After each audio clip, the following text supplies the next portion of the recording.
The community has continued to express concerns about the earthquake reported in the New York City area on Friday, April 5th, 2024. And now let's see some reactions from local Bronx residents. I was home, I was just waking up. I was getting ready to order some breakfast. I'm getting ready. Next thing I know, the floor is shaking. Thought it was a truck outside. Then I realized my drawer was shaking and the TV was kind of moving. That's when I realized, oh, this isn't a truck outside. This is something a little bit more than that. I was sitting down in the living room and I felt something moving. I thought it was like an explosion from the gas. So I said, is this a gas getting ready to explode? So I was like, maybe I should grab my stuff and get ready to walk out the door. But then it stopped. So then I just sat back down. I was like, that was weird. And then later on, I saw on my alert, I had an alert on my phone saying, earthquake. I live on the ground floor, so I thought it was like the boiler or something underneath me, but it wasn't. And it just kind of rumbled for about 3 or 4 seconds, and I realized the whole building was shaking. And I thought, oh, maybe it's an earthquake. And then like 5 seconds later, I heard on the news that it was some kind of earthquake.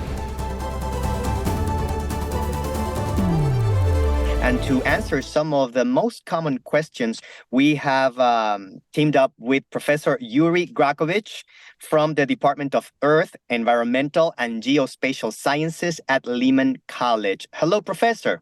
Yes, hi, buenos dias.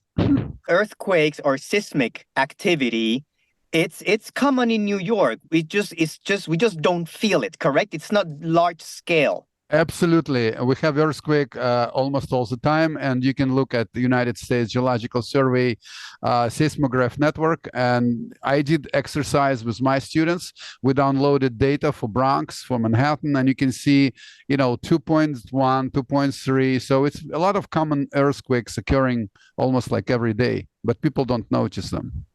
Should people be concerned about this? I don't think for most of the time. We had the earthquake 4.8. So the probability of earthquake like 6 is about, once in 600 something years. So I don't think really, which means it doesn't mean it happens every 600 years, just a probability. So it's actually very low probability, but it's possible. The issue is we can't really predict earthquakes. We are not there yet, and that's a problem. So, but yes, we have earthquakes. We can expect even bigger ones. And so the point is we need to study how earthquakes occur in New Jersey, New York, and, Anything the community should do to know more or be prepared or to know what to do? Okay, so yes, of course. So this earthquake, which happened today, lasted, in my opinion, was like 10 seconds. And even it took me like a few seconds to realize it's not a truck.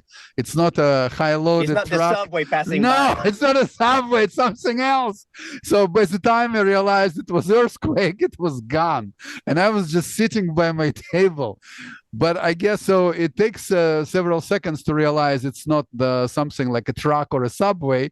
And so when people realize it's an earthquake, what you should do normally, you should go in an area which is like a small and safe. It could be actually a bathroom. So things don't fall on your head. If you're in a big, large room, it's more chances the ceiling comes down. In Japan, they train people to go under the table, under the desk.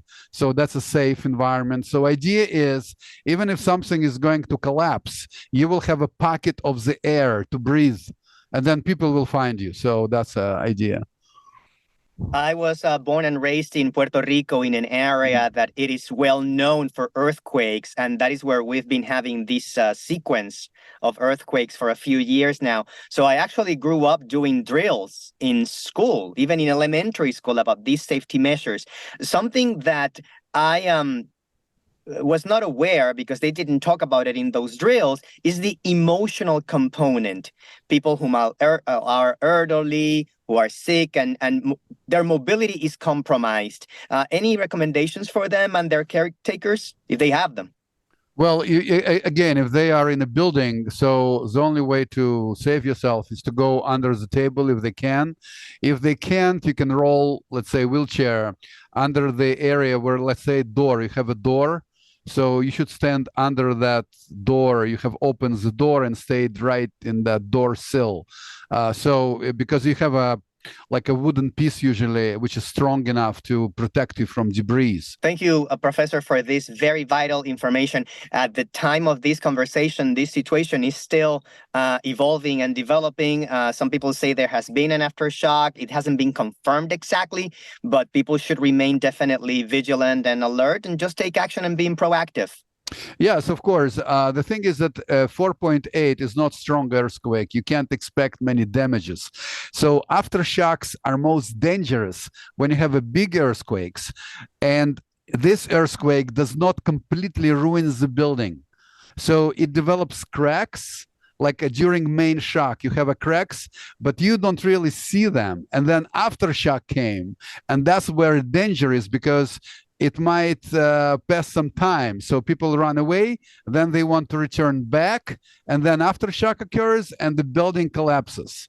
Okay, so because it's aftershock. So in our case, it's not like this. I don't envision any issue with this. Thank you, Professor Yuri Gorokhovich from the Department of Earth, Environmental, and Geospatial Sciences at Lehman College. Yeah, you're welcome. Thanks for having me today here. It's a pleasure.